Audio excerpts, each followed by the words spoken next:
नमस्कार जोहार, मैं याचना जायसवाल। आप देख रहे हैं न्यूज़ झारखंड। समय हो चुका है झारखंड की खबरों को जानने का, उनसे अपडेट होने का। तो चलिए जानते हैं सुबह से लेकर शाम तक की झारखंड की तमाम बड़ी खबरों को। लेकिन उससे पहले यदि आप हमारे चैनल पर नए हैं तो हमारे चैनल को सब्सक्राइब करिए और बेल आइकन को प्रेस करिए। इससे आपको झारखंड की हर छोटी बड़ी खबरें सबसे पहले मिले। तो चलिए जानते हैं झारखंड की बड़ी खबरों को। झारखंड में आज दीपावली के दिन इन शर्तों के साथ होगी आतिशबाजी। झारखंड में आज दीपावली के दिन कुछ शर्तों के साथ आतिशबाजी की छूट दी गई है। राज्य प्रदूषण नियंत्रण बोर्ड ने दिवाली के दिन सिर्फ 2 घंटे ही आतिशबाजी करने की छूट दी है। इस बाबत आदेश भी जारी कर दिया गया है। इसके मुताबिक दीपावली की रात 8 बजे से 10 बजे तक की आतिशबाजी की छूट रहेगी। झारखंड राज्य प्रदूषण नियंत्रण परिषद के सदस्य RL बख्शी ने बताया कि आतिशबाजी के बाबत सुप्रीम कोर्ट के फैसले को झारखंड में लागू किया गया है। बोर्ड ने अपने आदेश में कहा कि राज्य में छठ, क्रिसमस, नववर्ष जैसे त्योहारों के समय पटाखे निर्धारित अवधि तक ही जलाए जा सकेंगे। दीपावली और गुरु पर्व पर रात्रि 8 बजे से रात्रि 10 बजे तक, छठ में प्रातः 6 बजे से प्रातः 8 बजे तक, क्रिसमस और नववर्ष के दिन मध्यरात्रि 11:55 से मध्यरात्रि 12:30 बजे तक पटाखे जलाए जाएंगे। दरअसल दिल्ली और NCR में आतिशबाजी की वजह से वायु प्रदूषण का मामला सुप्रीम कोर्ट में लंबित था। सुप्रीम कोर्ट ने कुछ शर्तों के साथ ग्रीन पटाखे की बिक्री और इस्तेमाल की मंजूरी दी है। इसके तहत दीपावली के दिन रात 8 बजे से 10 बजे तक ही आतिशबाजी की छूट रहेगी। रांची के चौपाटी रेस्टोरेंट मालिक विजय नाग हत्याकांड, मुख्य आरोपी अभिषेक सिंह मुठभेड़ में घायल, पैरों में लगी गोली, 24 घंटे में 3 धराएं। कांके रोड स्थित चौपाटी रेस्टोरेंट के संचालक विजय नाग की हत्या के मुख्य आरोपी अभिषेक सिंह की रविवार देर रात पुलिस से मुठभेड़ हो गई। मुठभेड़ सुकुरहट्टू क्षेत्र में हुई है, जहां पुलिस की जवाबी कार्रवाई में अभिषेक के दोनों पैरों में गोली लगी है। इसके बाद पुलिस ने उसे गिरफ्तार कर लिया है। उसे इलाज के लिए रिम्स में भर्ती कराया गया है। पुलिस ने उसके संपर्क में रहने वाले हरिंद्र सिंह और जेठा को भी हिरासत में ले लिया है। शनिवार रात बिरयानी को लेकर हुए विवाद में विजय नाग की गोली मारकर हत्या कर दी गई थी। पुलिस ने घटनास्थल से कई सुराग जुटाए थे, लगातार आरोपियों की तलाश में छापेमारी कर रही थी। पुलिस जांच में पता चला कि अभिषेक सिंह मूल रूप से बिहार का निवासी है और फिलहाल कांके स्थित भिट्टा में रहता था। वह कांके इलाके में जमीन खरीद बिक्री के कारोबार से जुड़ा हुआ था और कई लोगों से जमीन विवाद में भी उलझा था। हत्या के बाद वह बिहार भागने की फिराक में था। पुलिस की सक्रियता के कारण उसे रिंग रोड के पास ही पकड़ लिया गया। ASP के निर्देश पर बॉर्डर इलाकों में पहले से निगरानी बढ़ा दी गई है। इसी दौरान उसकी गाड़ी पुलिस की नजर में आ गई। पुलिस ने उसे रुकने का इशारा किया तो उसने फायरिंग शुरू कर दी। जवाबी कार्रवाई में उसके पैरों में गोली लगी है। इधर विजय नाग की हत्या से आक्रोशित स्थानीय दुकानदारों और नागरिकों ने रविवार सुबह करीब 9 बजे से 10 बजे के बीच में कांके रोड को जाम कर दिया था। हजारीबाग में युवक को गोली मारी, कमर, चेहरे और जांघ में लगी 3 गोलियां, जमीन विवाद में फायरिंग, आज हुई मौत। हजारीबाग के कटकमदाग थाना क्षेत्र के टाउन रेलवे स्टेशन के समीप एक युवक को अज्ञात अपराधियों ने गोली मारकर गंभीर घायल कर दिया। घटना में उमेश प्रजापति को निशाना बनाया गया। उन्हें गंभीर हालत में स्थानीय निजी अस्पताल में भर्ती कराया गया है, जहां डॉक्टरों ने उनकी स्थिति नाजुक बताई है। परिजनों के मुताबिक उमेश रोज की तरह दूध बेचने के बाद घर लौट रहे थे, तभी रेलवे स्टेशन के पास पहले से घात लगाए बैठे हमलावरों ने उन पर फायरिंग कर दी। गोली लगने के बाद उमेश मौके पर गिर पड़े। स्थानीय लोगों ने तुरंत उन्हें अस्पताल पहुंचाया। डॉक्टरों के अनुसार उमेश प्रजापति को कमर, चेहरे और जांघ में 3 गोलियां लगी हैं। अस्पताल पहुंचते ही डॉक्टरों ने तुरंत ऑपरेशन कर गोलियां निकाली, लेकिन लगातार खून बहने से उनकी हालत गंभीर बनी रही। परिजन और स्थानीय लोग बड़ी संख्या में अस्पताल में मौजूद रहे। घटना की जानकारी मिलते ही पुलिस के आला अधिकारी अस्पताल पहुंचे और घायल से पूछताछ की कोशिश की, लेकिन उनकी स्थिति नाजुक होने के कारण बयान दर्ज नहीं किया जा सका। आज उसकी मौत हो गई है। परिजनों ने इस हमले के पीछे पुराने जमीन विवाद को कारण बताया है। उन्होंने दीपू गढ़ा निवासी रामप्रसाद राम, उनके बेटों पप्पू कुमार, शंभू कुमार, अविनाश कुमार, पवन कुमार और शंभू प्रजापति पर गोली चलाने का आरोप लगाया है। शराब कारोबारी से मांगी 5 करोड़ की रंगदारी, कहा 5 दिन में नहीं मिले तो हथियार तैयार है। राजधानी में अपराधियों द्वारा रंगदारी मांगने का एक और मामला सामने आया है। हटिया स्थित ओबरिया रोड निवासी शराब व्यवसायी उमा शंकर सिंह और उनके पुत्र सूरज चौहान को हाल ही में अपराधियों ने 5 करोड़ रुपए की रंगदारी मांगने के साथ जान से मारने की धमकी दी है। यह रंगदारी राहुल सिंह गैंग द्वारा मांग की गई है। उमाशंकर सिंह की कांके में शराब की दुकान है। व्यवसायी और उनके पुत्रों धीरज चौहान और सूरज चौहान को अज्ञात नंबरों से पहले फोन कॉल कर रंगदारी मांगी गई। जब उन्होंने कॉल रिसीव नहीं किया तो मैसेज के जरिए धमकी दी गई, जिसमें कहा गया कि यदि 5 दिन में रंगदारी नहीं दी गई तो गैंग के पास AK-47 हथियार तैयार है। मैसेज में परिवार को सीधे सीधे खतरा बनाया गया और कहा गया कि आपके परिवार पर हमारी पूरी नजर है। व्यवसायी उमाशंकर सिंह ने इस मामले में जगन्नाथपुर थाना में प्राथमिकी दर्ज कराई है। पुलिस ने मामले की जांच शुरू कर दी है और अपराधियों की तलाश की जा रही है। पुलिस ने प्रभावित परिवार को सावधानी बरतने और किसी भी संदिग्ध कॉल या मैसेज पर तुरंत सूचना देने की सलाह दी है। झारखंड में फ्री मेडिकल इंजीनियरिंग कोचिंग नामांकन अगले महीने से 10वीं 12वीं अंकों के आधार पर होगा चयन। झारखंड सरकार के कल्याण विभाग ने मेडिकल और इंजीनियरिंग प्रवेश परीक्षा की तैयारी के लिए शुरू की गई निःशुल्क कोचिंग में नामांकन प्रक्रिया अगले महीने से शुरू करने की घोषणा कर दी है। विभाग ने बताया कि इस महीने के अंत तक कोचिंग में प्रवेश के लिए दिशा निर्देश जारी किए जाएंगे, जिनमें आवेदन प्रक्रिया और चयन मानदंड की पूरी जानकारी दी जाएगी। इच्छुक अभ्यर्थी आवेदन दोनों माध्यमों से जमा कर सकते हैं। ऑनलाइन आवेदन विभाग के आधिकारिक वेबसाइट के माध्यम से, ऑफलाइन आवेदन संबंधित जिले के जिला कल्याण पदाधिकारी दफ्तर में। कोचिंग में नामांकन के लिए प्रत्यक्ष परीक्षा की आवश्यकता नहीं होगी। चयन शैक्षणिक अंकों के आधार पर किया जाएगा। लातेहार में कोयला लदी ट्रक में लगी आग, चालक ने समय रहते बचाई अपनी जान। लातेहार के बालूमाथ पुलिस अनुमंडल क्षेत्र अंतर्गत हिरहंज पांकी थाना सीमा पर स्थित मुख्य मार्ग के जानजो ग्राम के पास बीती रात एक कोयला लदे ट्रक में अचानक आग लग गई। घटना के समय ट्रक में चालक अकेला मौजूद था, जो आग लगते ही किसी तरह बाहर निकलकर अपनी जान बचाने में सफल रहा। स्थानीय सूत्रों के अनुसार घटना के वक्त ट्रक के पास कोई अन्य व्यक्ति मौजूद नहीं था, जिससे आग लगने के सटीक कारण और समय का पता नहीं चल पाया है। बताया जा रहा है कि आग इतनी भयावह थी कि ट्रक के सभी टायर जलकर खाक हो गए और कई घंटे तक वाहन से धुआं उठता रहा। हालांकि चालक के समय रहते सुरक्षित बाहर निकल जाने से एक बड़ी दुर्घटना टल गई। घाटशिला उपचुनाव, बाइक रैली में हेलमेट नहीं पहनने पर दोनों दलों को नोटिस, 24 घंटे में जवाब तलब। घाटशिला उपचुनाव के नामांकन दिवस पर भाजपा और झामुमो की वाहन रैली में आदर्श आचार संहिता और मोटर वाहन अधिनियम का उल्लंघन सामने आने पर जिला प्रशासन ने कार्रवाई की तैयारी शुरू कर दी है। घाटशिला विधानसभा के निर्वाची पदाधिकारी सह अनुमंडल पदाधिकारी ने भाजपा के जिला आईटी प्रभारी मोन्टू कुमार और झामुमो के सदस्य राजहंस मिश्रा को नोटिस भेजकर 24 घंटे में जवाब मांगा है। कहा है कि नामांकन के दिन 17 अक्टूबर को उनके द्वारा निकाली गई बाइक रैली में बाइक सवार कार्यकर्ताओं ने हेलमेट नहीं पहने थे, जो रैली के लिए दी गई अनुमति का स्पष्ट उल्लंघन है। प्रशासन के अनुसार भाजपा की ओर से ताम्र प्रतिभा मंच फुटबॉल मैदान से कटुल्डी होते हुए अनुमंडल कार्यालय तक बाइक रैली निकाली गई थी, जिसमें 100 से ज्यादा बाइक सवार बिना हेलमेट के पाए गए। वहीं झामुमो ने अपने प्रत्याशी के पक्ष में राज स्टेट से सर्कस मैदान व दाहीगोड़ा मार्ग होते हुए रैली निकाली है, जिसमें 150 से ज्यादा लोग बिना हेलमेट के नजर आए हैं। निर्वाचन पदाधिकारी ने कहा कि दोनों दलों ने रैली की अनुमति लेने से पूर्व तय शर्तों का पालन करने का हलफनामा जमा किया था, जिसमें यातायात नियमों का अनुपालन अनिवार्य रूप से सुनिश्चित करने का आश्वासन दिया गया था। इसके बावजूद नियमों की अवहेलना की गई है, जिसे आदर्श आचार संहिता की धारा 163 बीएनएस और मोटर वाहन अधिनियम के प्रावधानों का उल्लंघन माना गया है। प्रशासन ने कहा है कि उचित जवाब नहीं मिलने की स्थिति में प्राथमिकी दर्ज कर आगे की कानूनी कार्रवाई की जाएगी। अयोध्या में 26 लाख दियों से रोशन हुआ सरयू घाट, 2128 लोगों ने एक साथ की महाआरती, 2 गिनीज वर्ल्ड रिकॉर्ड बने। अयोध्या में रविवार को नवा दीपोत्सव मनाया गया। इस दौरान 2 गिनीज वर्ल्ड रिकॉर्ड बने हैं। पहला 56 घाटों पर 46,17,215 दीपक एक साथ जलाए गए हैं। दूसरा सरयू घाट पर 2128 लोगों ने महाआरती की है। ड्रोन से दीपों की काउंटिंग की गई। राम की पैड़ी पर 1100 ड्रोन से विशेष लेजर लाइट शो भी किया गया। दियों की गिनती 112 ड्रोनों से की गई है। 75,000 लीटर तेल और 55 लाख रुई की बत्तियों से मंदिर को सजाया गया है। घाटशिला उपचुनाव के लिए 30 से पोस्टल वोटिंग, होम वोटिंग 2 नवंबर से। घाटशिला उपचुनाव के लिए 30 अक्टूबर से पोस्टल वोटिंग की प्रक्रिया शुरू कर दी जाएगी। जिला निर्वाचन पदाधिकारी द्वारा जारी निर्देश के अनुसार 30 से 31 अक्टूबर 3, 4, 6, 7 एवं 8 नवंबर को सिद्धगोड़ा स्थित वुमेन्स यूनिवर्सिटी के गर्ल्स हॉस्टल के कमरा नंबर 101 में सुबह 9 बजे से शाम 5 बजे तक वोटिंग होगी। इस दौरान polling personal, reserve, sector officer, micro observer, BLO, SST, FST, VST, VBT, police, home guard जवान, sector police, special branch, SAP, GRP, CTC, JAP 6, IRB 01, ACB, driver, conductor, video photographer के अलावा सभी कोषांकीय ऑफिसर अपने मत का इस्तेमाल करेंगे।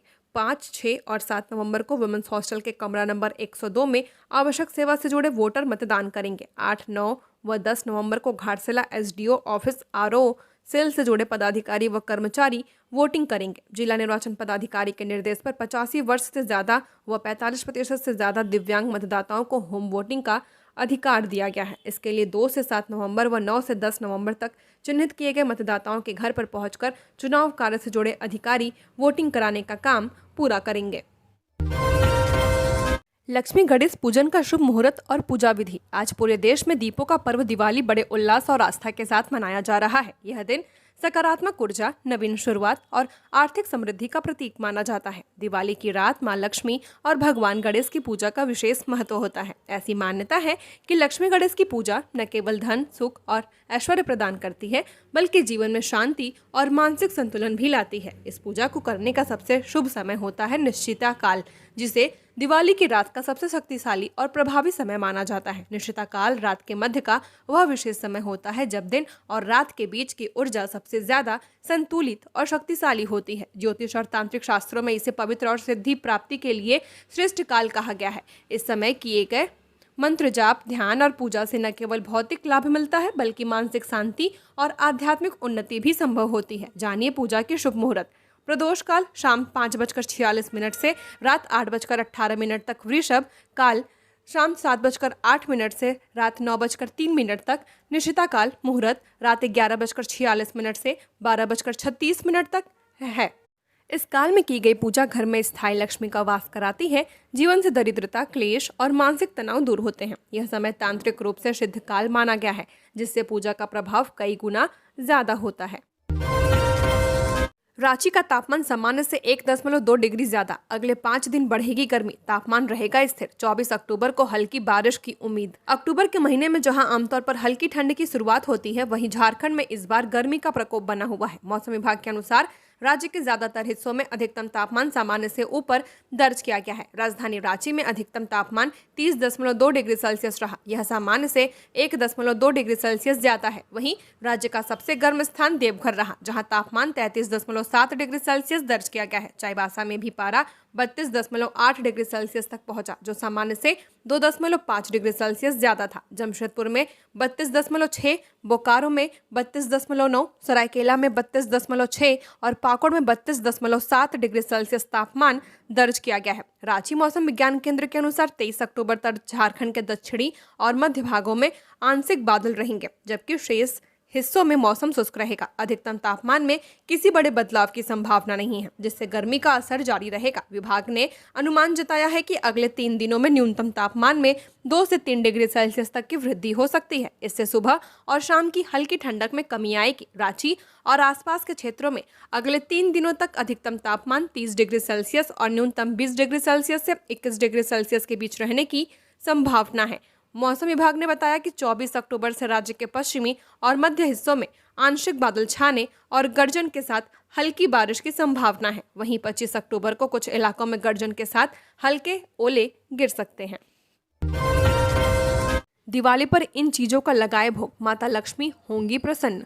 आज पूरे देश में दिवाली का त्यौहार श्रद्धा और आस्था के साथ मनाया जा रहा है। कार्तिक मास के कृष्ण पक्ष की त्रयोदशी तिथि को यह शुभ दिन मां लक्ष्मी, भगवान धन्वंतरी और कुबेर देव को समर्पित होता है। दिवाली खुशियों, रोशनी और समृद्धि का प्रतीक है। इस दिन पूरे देश में मां लक्ष्मी की पूजा अर्चना की जाती है, ताकि वे अपने भक्तों पर कृपा बरसाएं और जीवन में खुशहाली लाएं। लेकिन क्या आप जानते हैं कि दिवाली पर मां लक्ष्मी को कौन सा भोग चढ़ाने से वह सबसे ज्यादा प्रसन्न होती हैं? दिवाली के दिन विधिपूर्वक भोग अर्पित करने से मां लक्ष्मी की कृपा बनी रहती है और घर परिवार में सुख समृद्धि बनी रहती है। इस दिवाली अपने घर में मां लक्ष्मी को उचित भोग अर्पित करें और इस शुभ अवसर का आनंद लें। धार्मिक मान्यताओं के अनुसार मां लक्ष्मी को मीठे और पवित्र भोग चढ़ाना अत्यंत शुभ माना गया है। खासतौर पर दिवाली के दिन ये भोग मां की कृपा पाने का जरिया बनते हैं। बारिश के बाद महंगे हुए फूल। दीपावली पर रांची में फूल, केला, थंब की जोरदार खरीदारी। दीपों का पर्व दीपावली में राजधानी रांची के बाजारों में रौनक बढ़ गई है। पिछले कुछ दिनों से हुई लगातार बारिश के बाद फूलों की कीमतों में काफी इजाफा हुआ है, लेकिन त्योहार की खुशी में लोगों का उत्साह कम नहीं है।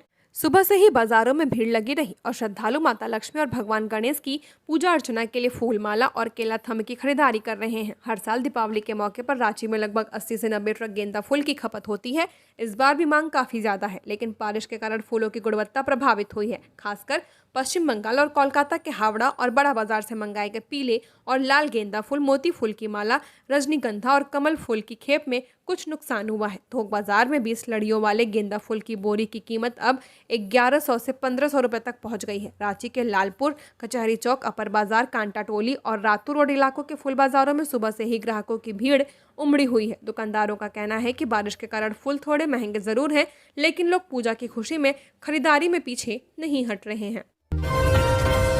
पाकुड़ डीसी का कुम्हार परिवार को तोहफा, खरीदे 5,000 मिट्टी के दिए, स्वदेशी अपनाने की अपील की, काली पूजन का लिया जायजा। दीपावली के पर्व से पहले डीसी मनीष कुमार ने प्रशासनिक अधिकारियों की टीम के साथ किताझोर मोहल्ला में रहने वाले एक कुम्हार परिवार के घर पहुंचकर उन्हें खास तोहफा दिया है। डीसी ने परिवार के सदस्यों से गर्मजोशी से मुलाकात की और बच्चों के बीच मिठाई बांटी। इस अवसर पर उन्होंने परिवार से 5,000 मिट्टी के दिए खरीदे और जिलेवासियों से अपील की कि वे पर्वों में मिट्टी के दियों का इस्तेमाल करें। डीसी ने कहा कि दीपावली रोशनी का पर्व है और इसे स्वदेशी और सुरक्षित तरीके से मनाना चाहिए। डीसी ने दीपावली पर आग लगने की घटनाओं से बचाव के लिए दमकल विभाग को विशेष निर्देश दिए हैं। उन्होंने नगर थाना और महेशपुर में वाहन तैनात करने का आदेश दिया और नागरिकों से अपील की कि वे सरकारी दिशा निर्देशों का पालन करते हुए पटाखे फोड़ें। किसी भी आग लगने की घटना पर प्रशासन को तुरंत सूचित करने के लिए कहा गया है। डीसी ने पर्व के दौरान सुरक्षा और शांतिपूर्ण माहौल बनाए रखने को प्राथमिकता बताया है। डीसी मनीष कुमार ने रेलवे स्टेशन और राजापाड़ा स्थित शमशानकाली स्थल का निरीक्षण किया और पूजा की तैयारियों का जायजा लिया। सिमडेगा तक बिछेगी रेलवे लाइन, आज़ादी के बाद यहां पहली बार पहुंचेगी ट्रेन। झारखंड के ऐसे जिले जो आज़ादी के बाद भी रेल नेटवर्क से नहीं जुड़ पाए हैं, प्रस्तावित योजना के तहत वहां रेल लाइन बिछाई जानी है। वर्तमान में इस संबंध में मंथन चल रहा है। योजना अंतर्गत राउरकेला से 30 किलोमीटर बीरमित्रपुर होते हुए सिमडेगा तक रेल लाइन बिछानी है। इसके बाद इस लाइन को लोहरदगा लाइन में जोड़ दिया जाएगा।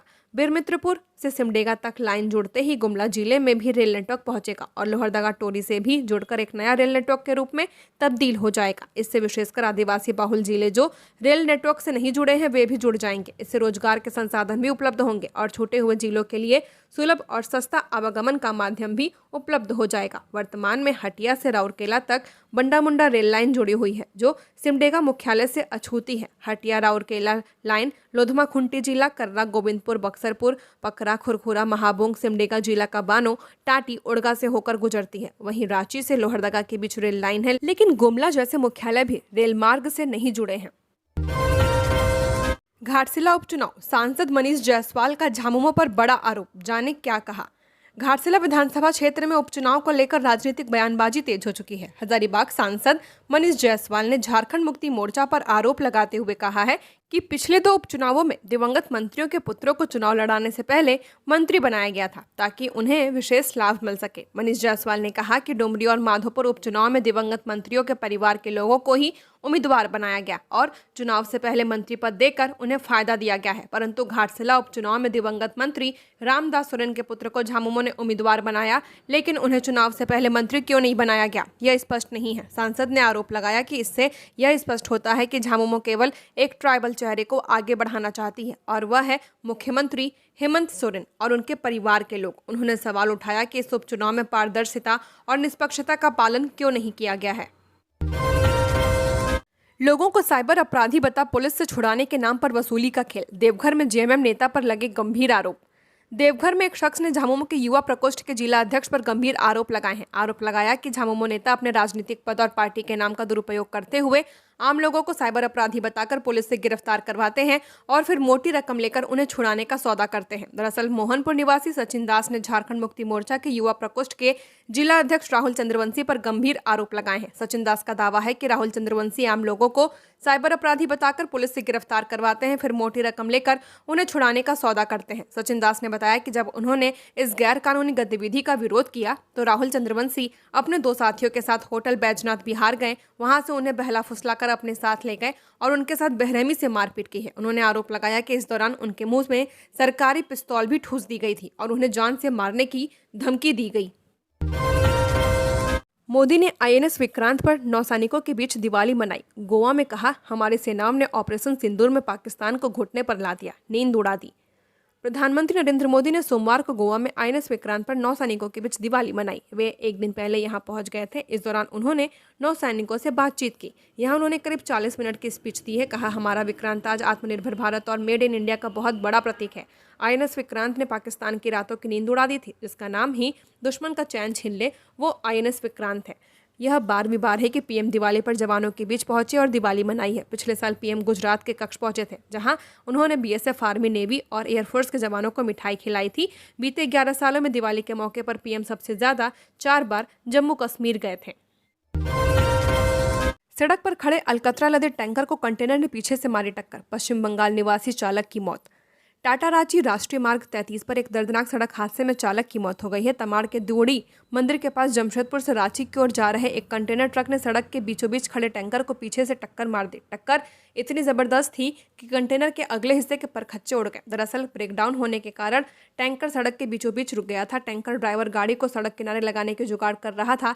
इसी दौरान तेज रफ्तार से आ रहे कंटेनर ट्रक उससे जा भिड़ा। टक्कर इतनी जबरदस्त थी कि कंटेनर का अगला हिस्सा पूरी तरह पिचक गया और चालक कैबिन में फंस गया।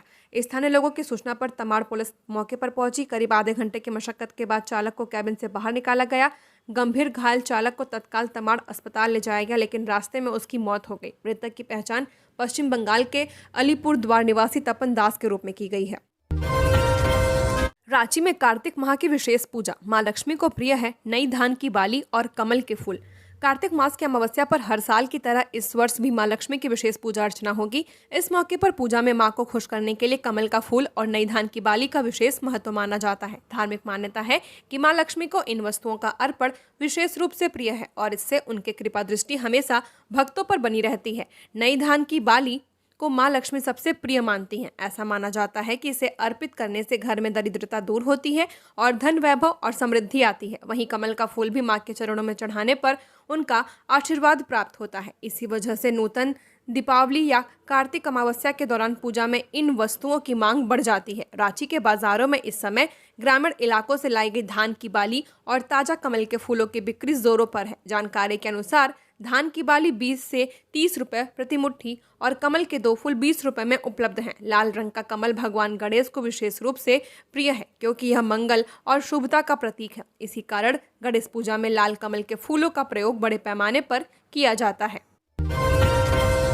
तेज रफ्तार ट्रैक्टर की चपेट में आने से साइकिल सवार की मौत। महागामा में तेज रफ्तार ट्रैक्टर की चपेट में आने से साइकिल सवार की मौत हो गई है। हादसे के बाद मुख्य मार्ग में घंटों जाम लगा रहा। घटना रविवार दोपहर लगभग 1 बजे हनवारा थाना क्षेत्र के नरैनी कब्रिस्तान के समीप की है, जहां एक दर्दनाक सड़क हादसा हो गया। ईट लोड तेज रफ्तार ट्रैक्टर की चपेट में आने से साइकिल सवार करीम अंसारी लगभग उम्र 50 वर्ष की, जो महागामा थाना क्षेत्र के कस्बा गांव निवासी थे, की मौके पर मौत हो गई है। प्रत्यक्षदर्शियों के अनुसार ट्रैक्टर नया नगर की ओर से काफी तेज रफ्तार में हनवारा की ओर आ रहा था। वहीं साइकिल सवार हनवारा तरफ से नया नगर की ओर जा रहा था। इसी दौरान नरेनी बस कब्रिस्तान के समीप साइकिल सवार चपेट में आ गया। साइकिल सवार व्यक्ति की ट्रैक्टर के चक्के के नीचे आने से मौके पर मौत हो गई है। घटना की सूचना मिलते ही हनवारा थाना प्रभारी राजन कुमार दलबल के साथ मौके पर पहुंचे और स्थिति को नियंत्रित किया है। पुलिस ने ट्रैक्टर चालक को हिरासत में ले लिया है तथा ट्रैक्टर को जब्त कर लिया गया है। घटना से आक्रोशित ग्रामीणों ने हनवारा नया नगर मुख्य मार्ग को जाम कर विरोध प्रदर्शन किया। ग्रामीणों ने मृतक के परिजनों को उचित मुआवजा और दोषियों पर सख्त कार्रवाई की मांग की है। करीब 2 घंटे बाद प्रशासनिक पहल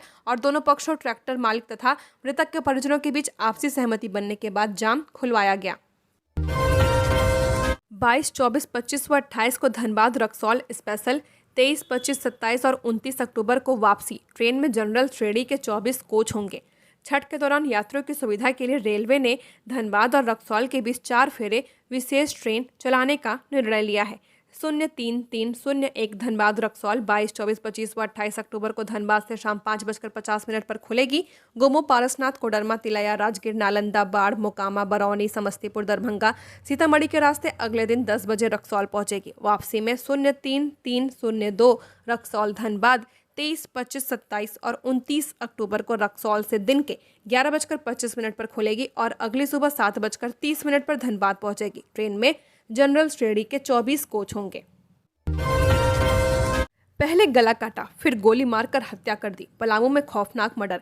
पलामू से सटे मेदिनीनगर के शाहपुर नई मोहल्ले के लालगंज में रविवार को एक युवक की गला काटने के बाद गोली मारकर हत्या कर दी गई है। मृतक 26 वर्षीय हसन अली चैनपुर मोहल्ले के हॉस्पिटल चौक निवासी इब्रार मिस्त्री का पुत्र था। मृतक के भाई मुबारक अली ने बताया कि हसन रविवार को सुबह घर से चैनपुर अस्पताल चौक गया था। वहां से विनय अग्रवाल नामक युवक के साथ शाहपुर गया। शाहपुर में करीब 4-5 युवकों ने हसन व विनय के साथ मारपीट की, फिर विनय से उसका मोबाइल छीनकर भगा दिया। इसके बाद आरोपी युवक शाहपुर नई मोहल्ला के लालगंज ढोडा किनारे हसन को ले गए। वहां सुबह 10 बजे पहले चाकू से गला काटा, फिर गोली मारकर हत्या कर दी। पुलिस की प्रारंभिक जांच में हत्या के पीछे आपसी रंजिश की बात सामने आई है। मेदिनीनगर सदर एसडीपीओ मणिभूषण प्रसाद ने बताया कि मृतक के परिजनों ने प्राथमिकी के लिए आवेदन नहीं दिया है। आवेदन आने पर आगे की कार्रवाई की जाएगी। उन्होंने बताया कि हसन अली पूर्व के हत्याकांड में जेल जा चुका है। जेल से छूटने के बाद वह महाराष्ट्र में पेंट व वॉल पुट्टे मिस्त्री का काम करता था। मुहर्रम में घर आया था। पुलिस ने पोस्टमार्टम के बाद शव परिजनों को सौंप दिया है। अभी तक आरोपियों की पहचान नहीं हो पाई है। जेपीपी घाटशिला उपचुनाव में नहीं देगा अपना प्रत्याशी।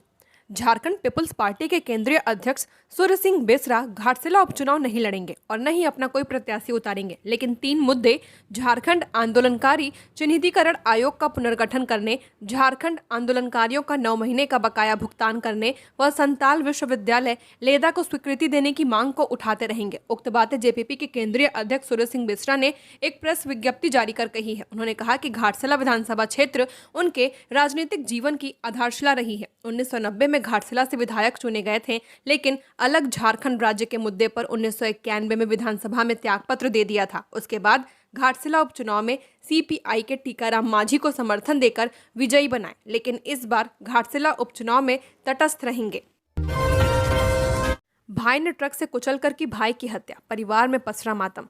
देवघर के देवीपुर के चौधरीडीह गांव में एक भाई ने दूसरे भाई की हत्या कर दी है। आपसी विवाद में इस घटना को अंजाम दिया गया। बड़े भाई ने ट्रक से कुचलकर छोटे भाई की हत्या कर दी है। दरअसल संजीत कुमार जायसवाल और बिट्टू कुमार जायसवाल दोनों सगे भाई एक ही ट्रक के व्यवसाय में साझेदार थे, लेकिन पैसे की तकरार धीरे धीरे जहर बनती चली गई। गाँव वालों की माने तो संजीत हमेशा अपने छोटे भाई से पैसे की मांग करता था। बिट्टू कई बार उसकी मदद करता भी रहा, मगर लालच की कोई सीमा नहीं होती है। रविवार दोपहर जब बिट्टू अपने घर के बाहर बुलेट की सफाई कर रहा था, तभी बड़े भाई संजीत के भीतर का शैतान जाग उठा। वह घर में खड़ा ट्रक लेकर आया और सीधे छोटे भाई पर चढ़ा दिया। इस घटना में बिट्टू कुमार जायसवाल की मौके पर मौत हो गई। पड़ोसियों का कहना है कि बिट्टू अपने घर का आधार था, उसके बिना यह घर अब सिर्फ दीवारों का ढेर रह जाएगा। आरोपी बड़ा भाई संजीत कुमार जायसवाल वारदात के बाद मौके से फरार हो गया।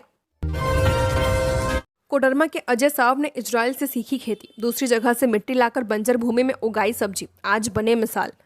अजय साहब ने साल 1980 से खेती की शुरुआत की है। 2005 से खेती को वैज्ञानिक तरीके से अपनाया है। पढ़ाई के दौरान ही तय कर लिया था कि खेती को व्यावसायिक सोच के साथ करना है। मैंने रांची, हैदर, कटक, भोपाल और 2018 में झारखंड सरकार की ओर से इजराइल जाकर आधुनिक खेती का प्रशिक्षण लिया। वहां से लौटकर प्रधानमंत्री ड्रिप इरिगेशन योजना के तहत ड्रिप सिंचाई सिस्टम को अपनाया। इस तकनीक से पानी की काफी बचत होती है और फसल बेहतर तैयार होती है। कभी जिस जमीन को लोग बंजर मानते थे, आज वही मेरी मेहनत और वैज्ञानिक खेती से उपजाऊ हो चुकी है। खेती से अब मैं हर महीने 50 से 60 हज़ार रुपए तक की आय कर रहा हूँ। 5 एकड़ बंजर जमीन को अपने दम पर उपजाऊ बनाया। दूसरे स्थान से मिट्टी लाकर खेत तैयार किया और उसमें टमाटर, गोभी, मिर्च, करेला, भिंडी, पपीता, मटर, मूली और कई तरह की सब्जियां उगाना शुरू किया। सिंचाई के लिए मनरेगा योजना से 20 फीट गहरा कूप खुदवाया। सरकार से मुझे वर्मी कंपोस्ट शेड और मिनी कोल्ड स्टोर भी मिला है। इससे मैं केचुआ खाद तैयार करता हूं और फसल को सुरक्षित रखकर थोक बिक्री करता हूं। तो ये थी झारखंड की टॉप बड़ी खबरें। ऐसे ही झारखंड की हर खबरों को जानने के लिए हमारे चैनल को सब्सक्राइब करें। धन्यवाद।